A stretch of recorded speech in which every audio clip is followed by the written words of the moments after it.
औज़ुबिल्लाहिमिनश्शैतानिर्रजीम बिस्मिल्लाहिर्रहमानिर्रहीम। स्टूडेंट, हम chapter 1 study कर रहे थे और उसके हमने 2 लेक्चर डेफिनेशन बहुत ज़्यादा इम्पोर्टेंट और कुछ लॉज वगैरह हमने स्टडी कर लिए थे। आज हम प्रॉपरली एक्सरसाइज स्टार्ट करेंगे और एक ही एक्सरसाइज चैप्टर में है विच इज़ 1.1। तो स्टूडेंट सेशन स्टार्ट करते हैं और ये हमारा चैप्टर 1 का लेक्चर नंबर 3 रहेगा। स्टूडेंट, एक्सरसाइज नंबर 1.1 में जो फर्स्ट क्वेश्चन है वो बहुत आसान सा है और उसके अंदर कहा जा रहा है डिस्टिंग्विश। डिस्टिंग्विश मतलब होता है फर्क करना, ठीक है, या डिफरेंस कीजिए किसके अंदर, बिटवीन द सेट्स। और जो सेट्स लिखे गए हैं वो क्या लिखे गए हैं आप देख सकते हैं। एक लिखा गया फाई सिंबल, इसके बारे में हम जानते हैं क्या है, अभी डिस्कस करते हैं। एक लिखा गया है सेट और फिर उसके अंदर एक एलिमेंट है जो 0 है और फिर दोबारा सेट की सिंबल के अंदर 5 लिखा गया है। तो कहा जा रहा है इन तीनों में फर्क कीजिए। ये क्वेश्चन डालने की क्या वजह रही है स्टूडेंट? जो एज ए टीचर मुझे समझ में आता है वो ये कि स्टूडेंट इनको कंफ्यूज कर देते हैं। इन सारी सिंबल्स को स्टूडेंट समझ रहे होते हैं कि ये एम्प्टी सेट की सिंबल है सारी, लेकिन ऐसा हरगिज नहीं है। इसीलिए क्वेश्चन नंबर 1, ठीक है, ये प्लेस किया गया है आपकी टेक्स्ट बुक के अंदर। तो हम इसके सॉल्यूशन की तरफ आते हैं। तो हमें पहली जो सिंबल है वो क्या रिप्रेजेंट कर रही है? तो स्टूडेंट फर्स्ट सिंबल जो है हमें रिप्रेजेंट कर रही है is the null set because it contains no element. मतलब कि ये जो सिंबल है ये नल सेट को रिप्रेजेंट करेगी, एम्प्टी सेट को, ठीक है। दूसरी वाली सिंबल क्या रिप्रेजेंट कर रही है? तो स्टूडेंट ये जो ब्रैकेट यूज की गई हैं ये तो सेट की हैं, फिर इसके अंदर 0 लिखा हुआ है, तो फिर ये सेट है is a set having one element that is 0।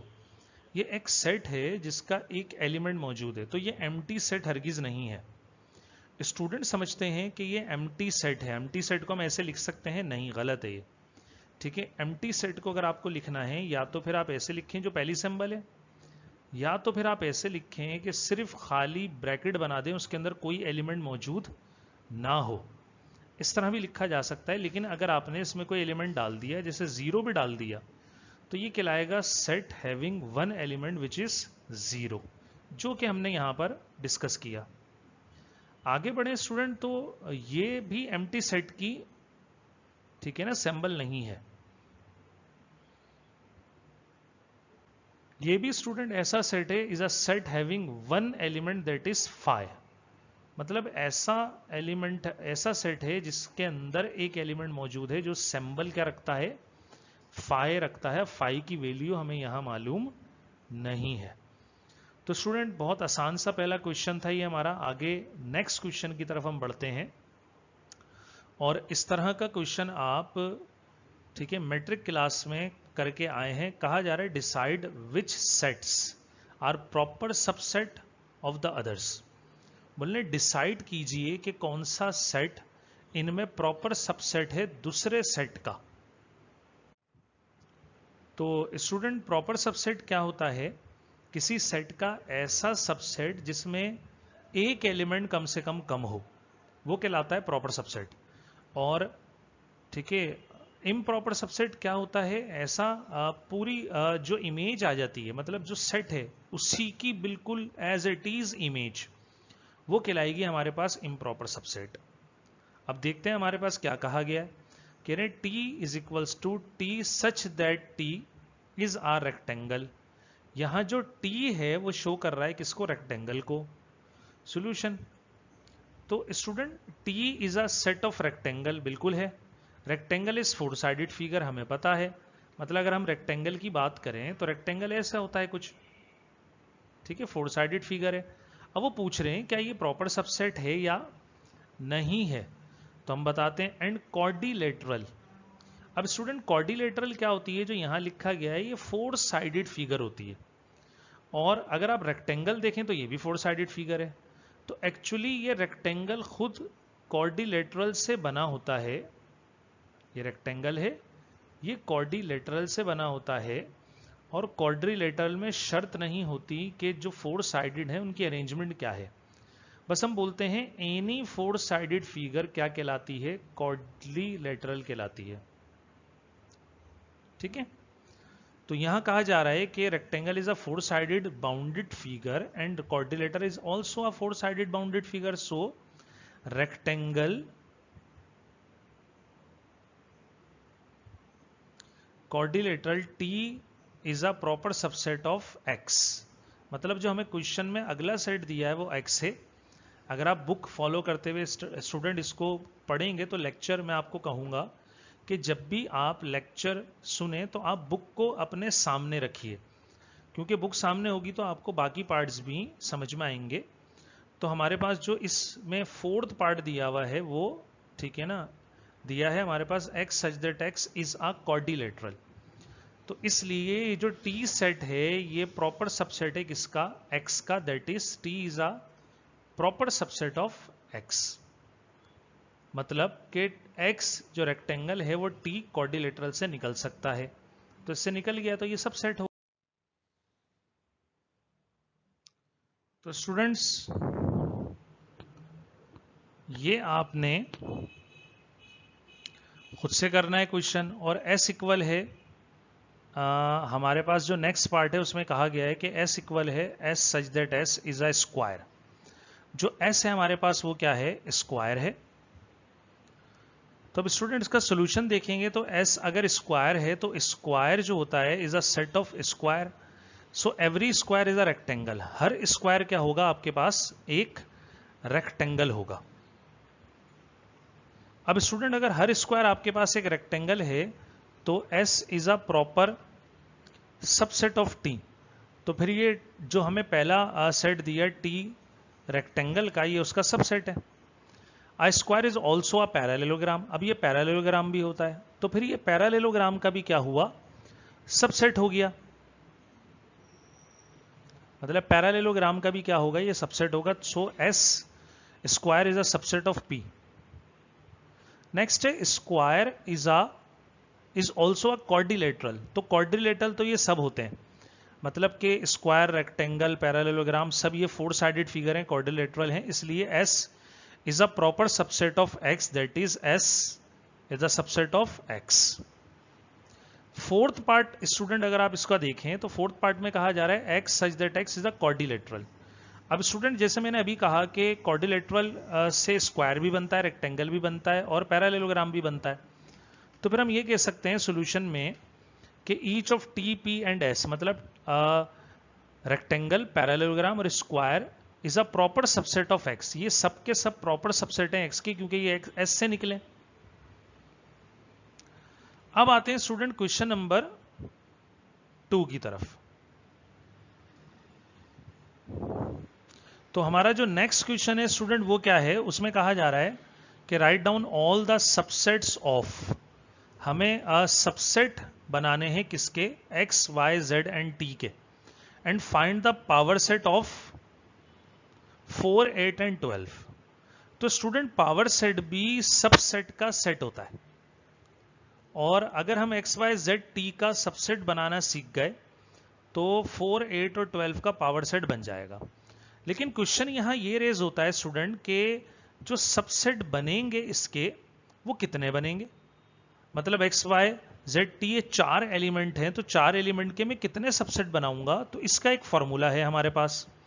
तो सबसे पहले हम उस फॉर्मूले को देखेंगे कि वो फॉर्मूला क्या कहता है। तो subset of X, Y, Z, T, तो टोटल नंबर ऑफ सबसेट्स कितने होंगे, 2 पावर n। n क्या है स्टूडेंट, n यहां पर है नंबर ऑफ एलिमेंट। एलिमेंट क्या होगा, कॉमा से पहले जो लिखा हुआ है, कुछ भी हो, नंबर हो या अल्फाबेट हो, ये कहलाता है एलिमेंट। इसी तरह y एक एलिमेंट है, z एक एलिमेंट है, t भी क्या है, एक एलिमेंट है हमारे पास। और कितने एलिमेंट हुए, 1, 2, 3, 4, x, y, z, t, ये 4 एलिमेंट हुए। तो हमने n की जगह 4 पावर प्लेस की, और 2 पावर 4 का मतलब होगा student 2 multiply 2 multiply by 2 and multiply by 2। तो 2 2 जा 4, 4 2 जा 8 और 8 2 जा 16। तो नंबर ऑफ सबसेट बनने जाएंगे 16। तो स्टूडेंट बनाना शुरू करते हैं, कैसे होगा, ठीक है।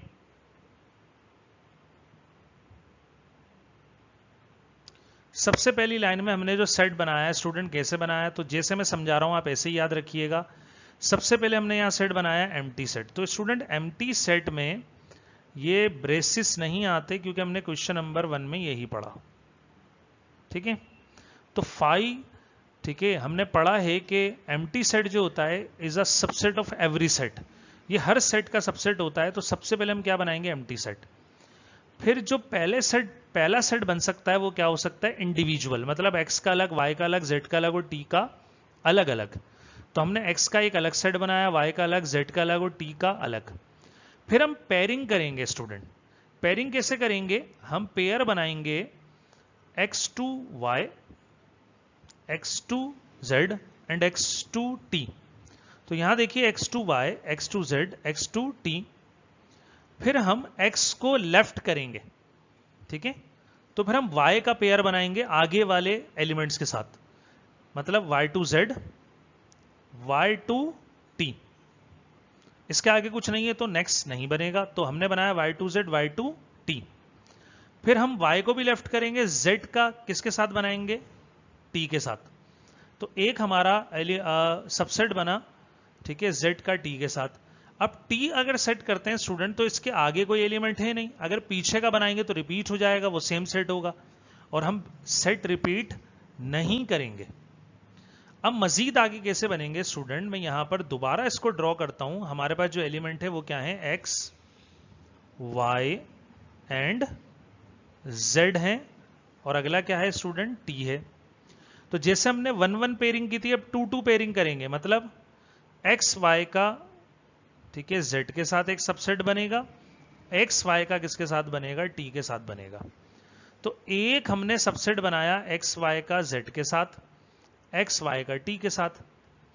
तो स्टूडेंट फिर हम क्या करेंगे, एक और पेयरिंग ऐसे करेंगे कि x और z की पेयरिंग कर लेंगे, x z बन जाएगा t के साथ, मतलब x z फिक्स करके t के साथ करा, तो ये हो गया x z t।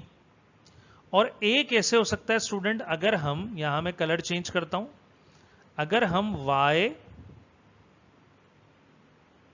y और z को फिक्स कर लें, तो y z फिक्स होगा तो क्या बन जाएगा, y z का किसके साथ बनेगा, t के साथ एक सेट बनेगा। तो यहां हमने देखा y z t, और एंड में जो ये खुद एक सेट है, ये खुद भी स्टूडेंट एक, ठीक है ना, सबसेट है, ये इम्प्रॉपर कहलाएगा। तो एंड में फिर लास्ट बिल्कुल होता है जो सेट है उसी को उतार दिया जाता है, x y z and t। तो ये सारे पॉसिबल हमने क्या बना लिए, सबसेट्स फॉर्म कर लिए। अब स्टूडेंट हम इनको काउंट करते हैं, क्या ये 16 है, तो हम इनको काउंट करके देखते हैं। देखिए पहला वाला ये 1 2 3 4 5 6 7 8 9 10 11 12 13 14 15 एंड 16। तो स्टूडेंट बिल्कुल सही, करेक्टली हमने ये 16, ठीक है ना, सबसेट बना दिए। एक बात का और ख्याल करिएगा कि कोई भी सेट रिपीट ना हो। रिपीटेशन से सेट में मुराद क्या होती है, जैसे सपोज कीजिए हमने यहां पर एक सबसेट बनाया YZ, स्टूडेंट अगर हम इसको YZ को ZY लिखेंगे तो ये रिपीट हो गया है, मतलब सेट में ऑर्डर चेंज करने से फर्क नहीं पड़ता, ये दोनों इक्वल सेट हैं। मतलब Z आप पहले लिख दें, Y बाद में लिख दें, या Y पहले लिख दें, Z बाद में लिख दें, तो इसका मतलब एक ही रहेगा, ठीक है, इसकी मीनिंग चेंज नहीं होगी। तो रिपीट नहीं होना चाहिए, रिपीट हुआ तो फिर आप गलती पर हैं, आप गलती कर रहे हैं, ठीक है। तो जो टेक्निक बताई गई है अगर आप उसको फॉलो करेंगे तो रिपीट नहीं होगा। अब हम चलते हैं स्टूडेंट, ठीक है, नेक्स्ट पार्ट की तरफ, इसी क्वेश्चन का जो क्या है 4, 8 एंड 12।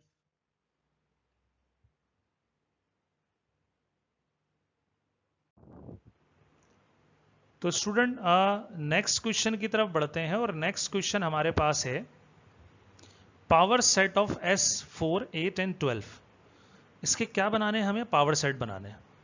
अब स्टूडेंट अगर इसके पावर सेट बनाने, तो मैंने कहा all possible subset, set of all possible subset. अगर पॉसिबल सबसेट बनाएंगे तो वो एक अलग चीज है, लेकिन उन पॉसिबल सबसेट का अगर आप सेट बना देंगे, ठीक है, तो ये कहलाएगा पावर सेट। अब स्टूडेंट कंफ्यूज होने की जरूरत नहीं है, इसको ऐसे ही याद रखें कि ऑल पॉसिबल सबसेट जो हमने पहले काम किया था। तो स्टूडेंट इसके हम ऑल पॉसिबल अगर सबसेट ड्रॉ करें तो हमें यह पता होना चाहिए कि इसके टोटल नंबर ऑफ सबसेट कितने होंगे। तो student total number of subset का फॉर्मूला, क्योंकि पहले भी लिखा है इससे पहले हमने, वो है 2 power n। n number of element है, तो स्टूडेंट नंबर ऑफ एलिमेंट कितने हैं, 1 2 एंड 3, 3 एलिमेंट हैं ये। तो हमने n की जगह पुट करा 3, और 3 को जब सॉल्व करेंगे 2 पावर, तो ये आएगा 2 मल्टीप्लाई 2 मल्टीप्लाई 2, तो आपको रिजल्ट करेगा 2 2 जा 4 और 4 2 जा 8। इसका मतलब 3 एलिमेंट जो मौजूद हैं इनके पॉसिबल सबसेट कितने बनेंगे, 8। तो स्टूडेंट बनाना शुरू करते हैं। सबसे पहले जो बनेगा वो बनेगा 5, ठीक है। यहां पर भी ये ब्रैकेट नहीं लगेगी, तो सबसे पहले जो बनता है वो क्या बनता है, 5। 5 जो है एम्प्टी सेट की अलामत है, ये बनेगा। फिर स्टूडेंट उसी टेक्निक से पहले बनाएंगे हम इंडिविजुअल, मतलब 4 8 और 12 अलग अलग। तो हमने ये बनाया 4 8 और 12 का सबसेट बना दिया, ठीक है। फिर हम पेयरिंग करेंगे स्टूडेंट, तो मैं आपको पेयरिंग करके दिखाता हूं। मैं इसको रब करता हूं थोड़ा सा। पेयरिंग करेंगे 4 to 8 एंड 4 to 12, तो ये एक सेट बना 4 to 8 4 to 12। फिर पेयर करेंगे स्टूडेंट 8 to 12, तो ये आ गया 4 to 12, ठीक है। हम ये भी पेयर बना सकते हैं, तो पहले ये लिखा हुआ है तो ये बना लेते हैं 4 to 12।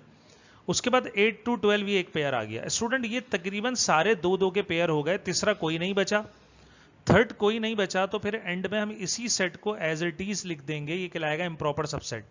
उन्होंने कहा पॉसिबल सबसेट जो होते हैं वो होते हैं, तो पॉसिबल में प्रॉपर इम्प्रॉपर सब शामिल होते हैं।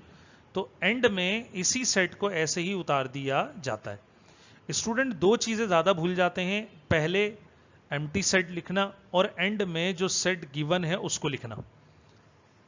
तो ये बन गए स्टूडेंट सारे पॉसिबल सबसेट। लेकिन गौर कीजिए इस क्वेश्चन में और इससे पहले वाले पार्ट में, ये पार्ट है सेम क्वेश्चन के, इनमें हमने एक चीज का डिफरेंस रखा है। वो क्या है, यहां पर हमने सेट्स बनाने के बाद ब्रैकेट यूज की है एंड में सेट की, ये रही। तो मतलब जो सेट बने हैं इन सब का जो सेट होगा, ये सब के सब एक सेट में इनक्लोज हो गए। तो पॉसिबल सबसेट का जो सेट होता है वो क्या कहलाता है, पावर सेट कहलाता है। तो ये हमने बना लिए स्टूडेंट क्या, सारे पावर सेट। अब काउंट कर लेते हैं। पहला वाला ये 1 होगा, 1 2 3 4 5 6 7 एंड 8।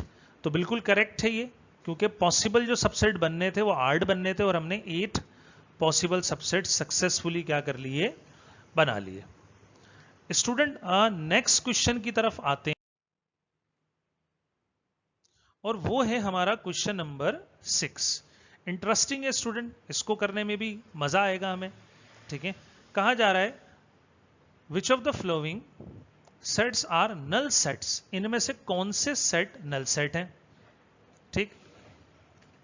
तो पहला सेट ए कहा गया x such that X square equal to 16, x such that X square equal to 16 and 2x equal to 4।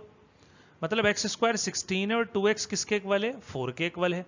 तो हम इसको चेक करेंगे। नल सेट का मतलब स्टूडेंट ये होता है कि जो अंदर लिखा हुआ है वो या तो वेरीफाई ना करे, और अगर वेरीफाई कर गया तो फिर इसकी कोई ना कोई वैल्यू होगी, ये सही लिखा हुआ है। और अगर वेरीफाई नहीं करता तो फिर इसका मतलब जो एक्सप्रेशन लिखा हुआ है वो गलत है, और हमारा जो सेट होगा वो नल सेट कहलाएगा। तो चेक करते हैं स्टूडेंट, हम जो लिखा है क्या वो सही है या गलत है। तो एक्स स्क्वायर इक्वल टू 16 होता है, ठीक है, ये हमें दिया गया है। हम अगर रूट ले लें ऑन बोथ साइड्स, तो स्टूडेंट रूट लेने के बाद ये स्क्वायर और रूट कैंसिल हो जाएगा एक्स पे से, ये बचेगा एक्स, और जो हमारे पास 16 की वैल्यू है वो आ जाएगी प्लस माइनस 4। मतलब एक्स की वैल्यू हो गई प्लस माइनस 4। स्टूडेंट इसकी अगर वेरिफिकेशन की जाए तो कंसीडर करते हैं 2x इक्वल टू 4। तो x क्या आ जाएगा स्टूडेंट, ठीक है, हमारे पास 4 आएगा। अगर हम x को 4 पुट करें स्टूडेंट यहां पर, क्योंकि हमने यहां x4 ठीक है ना एक्सट्रैक्ट करा है या फाइंड आउट करा है, तो ये हो जाएगा स्टूडेंट 2 4 जा 8, और 8 इज नॉट इक्वल टू 4। मतलब 8 और 4 इक्वल नहीं होते, इसलिए हमने क्या लगा दिया, नॉट इक्वल। इसका मतलब ये वेरीफाई नहीं कर रहा जो हमने x की वैल्यू प्लस माइनस 4 यहां पर मालूम की। अगेन अब ये प्लस थी और माइनस भी है, तो हम यहां पर अब क्या पुट करेंगे स्टूडेंट, यहां पुट करेंगे x -4। ठीक है, तो जब हम -4 पुट करेंगे तो यहां x की जगह स्टूडेंट आ जाएगा -4, प्लस माइनस माइनस होगा स्टूडेंट, 2 4 से कितना हो जाएगा 8। अब स्टूडेंट -8 भी 4 के इक्वल नहीं होता, इसका मतलब ये वेरीफाई नहीं कर रहा। ठीक है, जो हमने x की वैल्यू पहली इक्वेशन से फाइंड की वो दूसरी इक्वेशन को वेरीफाई नहीं करती। अगर वेरीफाई नहीं करती तो ये एक्सप्रेशन गलत है।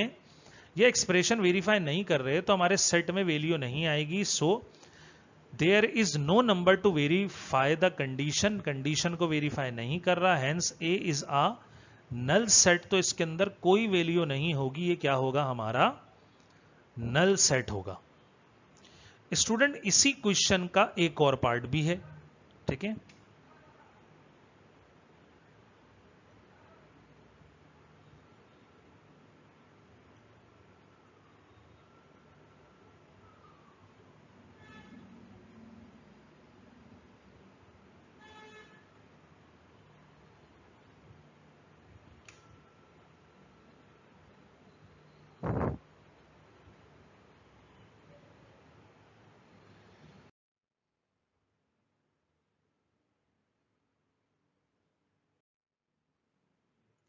तो स्टूडेंट नेक्स्ट पार्ट की तरफ हम चलते हैं इसी क्वेश्चन के। b is equals to set of x such that x plus 6 equal to 6। मतलब कहा गया x प्लस 6 इक्वल टू 6 है, तो हम देखते हैं इसको भी वेरीफाई करके हमारे पास क्या निकलता है। x प्लस 6 इक्वल टू 6 दिया, तो स्टूडेंट x की वैल्यू हमारे पास यहां पर क्या आएगी। अगर हम इस x को यहां देखें तो प्लस x राइट पे आके माइनस x होगा, और x और x क्या हो जाएंगे स्टूडेंट्स, कैंसिल हो जाएंगे। तो हमारे पास जो x की वैल्यू आएगी वो 0 आएगी। मतलब जो B सेट है वो ऐसा सेट है जिसके अंदर, ठीक है, एक एलिमेंट लिखा हुआ है, वो क्या है 0। तो हमारे पास B बन गया set of 0।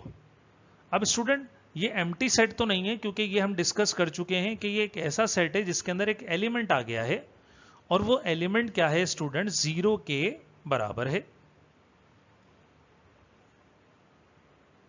Hence B is not a null set, तो B हमारा नल सेट नहीं होगा। तो इस क्वेश्चन में हमने वेरीफाई करा कि एक सेट तो नल सेट है, दूसरा सेट नल सेट नहीं है। स्टूडेंट अब चलते हैं क्वेश्चन नंबर 12 की तरफ। अब क्वेश्चन नंबर 12 का जो फर्स्ट पार्ट है स्टूडेंट वो क्या है, उसमें कहा जा रहा है determine the conditions under which A union B equal to A। मतलब अगर हम A का यूनियन B के साथ करें तो रिजल्ट में A ही आ जाए। ठीक है, ये कब पॉसिबल होगा, तो स्टूडेंट ये जब पॉसिबल होगा जब हमारे पास B is a subset of A।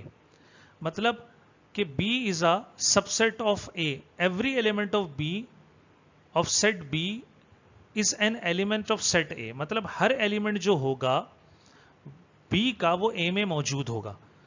मतलब अगर B का हर एलिमेंट A में मौजूद हुआ तो फिर हम उनको दो बार नहीं लिखेंगे। जैसे मैं एक छोटी सी एग्जांपल देके आपको समझाता हूं।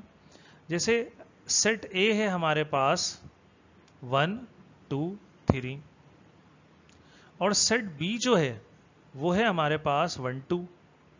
गौर करें तो सेट B सेट A का क्या है, सबसेट है। अगर मैं इन दोनों का स्टूडेंट यूनियन कर दूंगा तो गौर कीजिए यूनियन के बाद मेरे पास जो रिजल्ट आएगा, ठीक है, वो क्या आएगा 1 2 3 और यूनियन 1 2। तो स्टूडेंट यूनियन में जो रिपीट होता है हम उसको रिपीट नहीं करते। दोनों में 1 है तो एक बार 1 लिखेंगे, 2 भी एक बार लिखेंगे और 3 आ जाएगा। अब गौर कीजिए जो रिजल्ट आया क्या वो A के बराबर नहीं आया, आ गया। तो इसका मतलब ये हुआ कि अगर A यूनियन B का आंसर A के इक्वल है तो ये जब पॉसिबल हो सकता है जब B दूसरा वाला सेट पहले वाले सेट का क्या हो, सबसेट हो। तो इस कंडीशन में ऐसा पॉसिबल है। स्टूडेंट नेक्स्ट देखते हैं हम, A union B equal to B। अगर ये B के बराबर आ जाए तो आप इसको रिवर्स कर दीजिए, तो A जो है वो फिर सबसेट होगा किसका, B का, जैसे हमने पहले पार्ट में करा। ठीक है, अगर A B का सबसेट होगा तो फिर ऐसा हो सकता है कि A यूनियन B का आंसर किसके इक्वल आ जाएगा, सेट B के इक्वल आएगा। स्टूडेंट ये दोनों पार्ट सिमिलर थे, हम नेक्स्ट पार्ट की तरफ move, which is third part. A complement intersection U, universal set U के बराबर होता है। स्टूडेंट ऐसा कब हो सकता है? अगर ए इंटरसेक्शन यू हो, ए कॉम्प्लीमेंट यू हो, A complement is an improper subset of U, मतलब ए कॉम्प्लीमेंट जो होगा वो इम्प्रॉपर सबसेट होगा किसका? यू का। तो फिर ऐसा पॉसिबल है या ए जो है वो एम्प्टी हो, मतलब खाली सेट हो, या तो ये जो ए कॉम्प्लीमेंट हमने लिखा हुआ है, A complement is an improper subset of U. Improper का मतलब जो ए कॉम्प्लीमेंट होगा वो यू के ही बराबर हो, ठीक है, मतलब जो यू हो वो ही ए का कॉम्प्लीमेंट हो, तो दोनों का इंटरसेक्शन यू के बराबर आ जाएगा। या ए के अंदर कोई एलिमेंट ही ना हो, तो कॉमन कुछ होगा ही नहीं, जो यू में होंगे वो सबके सब क्या आ जाएंगे? यू का आंसर बन जाएगा। ये दो कंडीशन हो सकती हैं, ठीक है, जिसमें ए कॉम्प्लीमेंट इंटरसेक्शन यू बराबर होगा किसके? यू के, यूनिवर्सल सेट के। अब फोर्थ पार्ट स्टूडेंट क्या है हमारे पास? फोर्थ पार्ट में कहा जा रहा है कि ए इंटरसेक्शन बी, और वो आपको रिजल्ट देगा ए, मतलब अगर ए का इंटरसेक्शन बी के साथ लिया जाए तो ए आ जाएगा। ऐसा कब हो सकता है स्टूडेंट? तो ऐसा जब हो सकता है जब A is a subset of B, अगर ए बी का क्या हो? सबसेट हो। मतलब ये कि अगर सपोज कीजिए ए आपके पास, वही एग्जांपल ले लेता हूं, 1 2 है, लेकिन ये बी का सबसेट है और बी आपके पास है 1 2 3, तो अगर आप इन दोनों का इंटरसेक्शन करते हैं, मतलब ए इंटरसेक्शन बी कर लेते हैं,